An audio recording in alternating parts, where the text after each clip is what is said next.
Arsyad bin Afidi, kerja di Tuan Senarat. Yalah, selamat datang ke klinik Premier.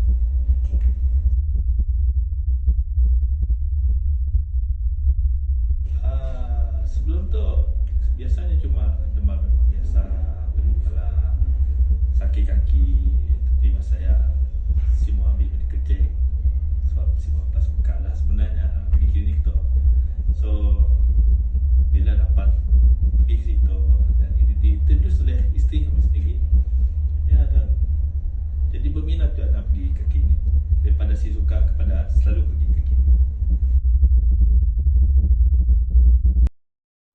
Sakit kaki pun just urut-urut saja, sakit-sakit macam ni pun memang ubat sendiri je lah. So bila pergi ke klinik tu